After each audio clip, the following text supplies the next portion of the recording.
Em giới thiệu với các bác là tủ máy cắt hai đầu,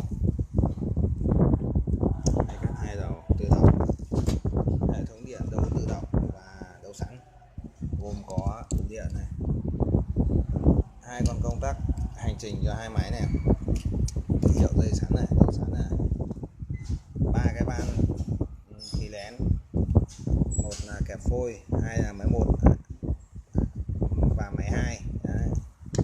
Hoạt động thì khi mà mình ấn kẹp phôi thì giờ đây sáng, đèn kẹp phôi bắt đầu hoạt động, ấn kẹp tự động thì là cả máy 1 máy 2 đều chạy.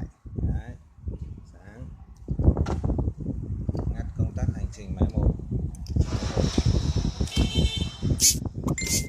Đấy. ngắt nhưng mà phôi hai máy thì khi chuyển hành trình lên, nhưng mà kẹp phôi vẫn giữ một lúc mới tắt. Đấy. Nút dừng khoảng.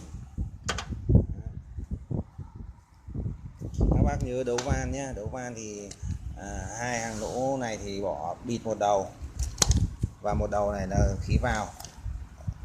Hai đường này là đường ra xi lanh kẹp phôi, hai đường này máy 1, hai này máy 2.